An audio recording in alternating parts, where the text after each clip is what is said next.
ಜಿಲ್ಲಾಡಳಿತ ಮತ್ತು ಜಿಲ್ಲಾ ಪಂಚಾಯತ್ ಹೆಗ್ಲಿಗೆ ಸರ್ಕಾರ ಕೊಟ್ಟಿದೆ.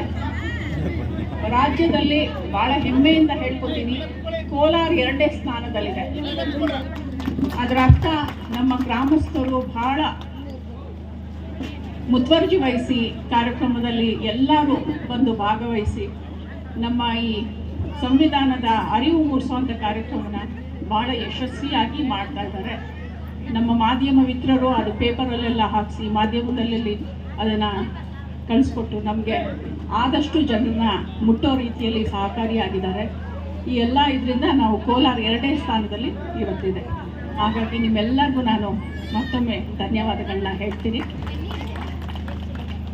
ಸಂವಿಧಾನದ ಬಗ್ಗೆ ಮಾತಾಡೋಕ್ಕೆ ಭಾಳಷ್ಟು ಜನ ಇದ್ದಾರೆ. ನಾನು ಒಂದೆರಡು ವಿಷಯ ನನಗೆ ಗೊತ್ತಿರೋದು ಹೇಳಿ ನಾನು ನನ್ನ ಮುಗಿಸ್ತೀನಿ.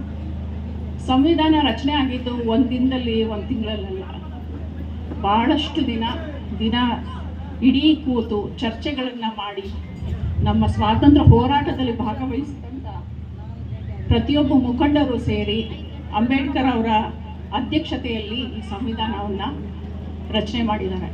ಬೇರೆ ಬೇರೆ ದೇಶದಲ್ಲಿ ಯಾವ್ಯಾವ ರೀತಿಯ ಆಡಳಿತ ಇದೆ, ಅಲ್ಲಿ ಅದು ಯಾವ ಥರ ಅವರು ಅದನ್ನು ಒಪ್ಕೊಂಡಿದ್ದಾರೆ, ಎಷ್ಟು ಮಟ್ಟಿಗೆ ಜನರಿಗೆ ಮುಟ್ಟುವಂಥದ್ದಿದೆ ಅಂಥದನ್ನು ಭಾಳಷ್ಟು ಚರ್ಚೆಗಳನ್ನು ಮಾಡಿ ಭಾಳಷ್ಟು ಟೈಮ್ ಕೊಟ್ಟು ಪ್ರತಿಯೊಂದು ನಮ್ಮ ಕಾನ್ಸ್ಟಿಟ್ಯೂಷನಲ್ಲಿ ಪ್ರತಿಯೊಂದು ಏನೇ ವಿಷಯ ಸೇರಿಸ್ಬೇಕಂದ್ರೂ ಅದರದ್ದು ನಮ್ಮ ಜನರಿಗೆ ಏನು ಉಪಯೋಗ, ಅದರಿಂದ ನಮ್ಮ ಜನರಿಗೆ ಏನು ತೊಂದರೆ ಆಗ್ಬೋದು ಅನ್ನೋಂಥದ್ದು ಸೂಕ್ಷ್ಮವಾಗಿ ಚರ್ಚೆ ಮಾಡಿ ಭಾಳ ಮುತುವರ್ಜಿ ವಹಿಸಿ ನಮ್ಮ ಹಿರಿಯರು ಇದು ಸಂವಿಧಾನ ನಮಗೆ ರಚನೆ ಮಾಡಿ ಕೊಟ್ಟಿದ್ದಾರೆ.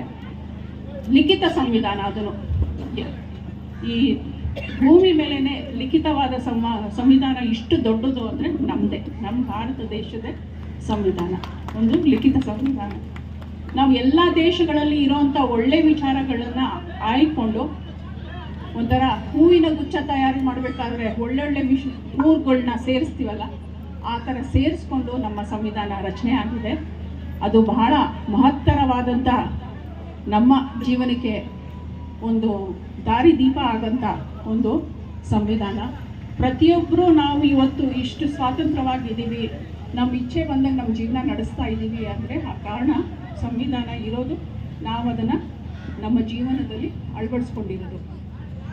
ಸಂವಿಧಾನದ ಬಗ್ಗೆ ತಿಳುವಳಿಕೆ ಹೆಚ್ಚಾಗಬೇಕು ಅನ್ನೋ ಕಾರಣಕ್ಕೆ ಸರ್ಕಾರ ಪ್ರತಿಯೊಂದು ಯಾವುದೇ ಕೋರ್ಸ್ ನಡೀಲಿ, ಬೇಕಾದ್ರೆ ಡಿಗ್ರಿ ಕೋರ್ಸ್ ಇರ್ಬೋದು, ಇಲ್ಲ ಇಂಜಿನಿಯರಿಂಗ್ ಕೋರ್ಸ್ ಇರ್ಬೋದು, ಮೆಡಿಕಲ್ ಕೋರ್ಸ್ ಮಾಡ್ತಾ ಇರ್ಬೋದು, PUCಯಲ್ಲಿ ಡಿಗ್ರಿಯಲ್ಲಿ ಮತ್ತು MA ಮಾಡೋಂಥ ಇವ್ರಿಗೂ ಅದನ್ನು ಒಂದು ಸಬ್ಜೆಕ್ಟಾಗಿ ನಮ್ಮ ಸಂವಿಧಾನ ಓದಬೇಕು, ಅದರ ಆಶೋತ್ತರಗಳನ್ನ ಜನರು ತಿಳ್ಕೊಬೇಕು ಅನ್ನೋ ಕಾರಣದಿಂದ ಶಾಲೆಯಲ್ಲಿ ನಾವೆಲ್ಲ ಓದ್ತಾ ಇದ್ವಿ. ನಾನು ಕಾಲೇಜಲ್ಲಿ ಇದ್ದಾಗ ನಮಗೆ ಸಂವಿಧಾನ ಓದೋದಿರಲಿಲ್ಲ.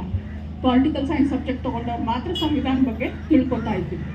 ಅದನ್ನು ಅರ್ಥಕೊಂಡು ಪ್ರತಿಯೊಂದು ಸಬ್ಜೆಕ್ಟ್ ಜೊತೆಗೂ ಕಂಪಲ್ಸರಿ ಸಬ್ಜೆಕ್ಟಾಗಿ ಕಾನ್ಸ್ಟಿಟ್ಯೂಷನ್ ಮಾಡಿದ್ದಾರೆ. ಹಾಗಾಗಿ ನಮ್ಮ ಪ್ರತಿಯೊಂದು ವಿದ್ಯಾರ್ಥಿಗಳು ಇದ್ರ ಬಗ್ಗೆ ತಿಳ್ಕೊತಾರೆ, ಅವ್ರಿಗೆ ಸಂವಿಧಾನದಲ್ಲಿ ಏನೇನು ವಿಷಯ ಇದೆ ಅನ್ನೋಂಥ ಅರಿವು ಮೂಡ್ತಾ ಇದೆ. ಹಾಗಾಗಿ ಬಹಳಷ್ಟು ತಿಳುವಳಿಕೆ ಇರೋಂಥ ಪ್ರಜೆಗಳು ನಮ್ಮ ದೇಶದಲ್ಲಿ ಈಗ ನಾವು ಕಾಣೋಕ್ಕೆ ಸಾಧ್ಯ ಇದೆ. ಎಲ್ಲರಿಗೂ ಈ ಸಂವಿಧಾನ ಏನು ನಾವು ಜಾಗೃತಿ ಮೂಡಿಸೋಂಥ ಕಾರ್ಯಕ್ರಮ ಮಾಡ್ತಾ ಇದ್ದೀವಿ, ಇದರ ಶುಭಾಶಯಗಳನ್ನ ಹೇಳ್ತಾ ನಾನು ಮಾತು ಮುಗಿಸ್ತೀನಿ. ಧನ್ಯವಾದಗಳು.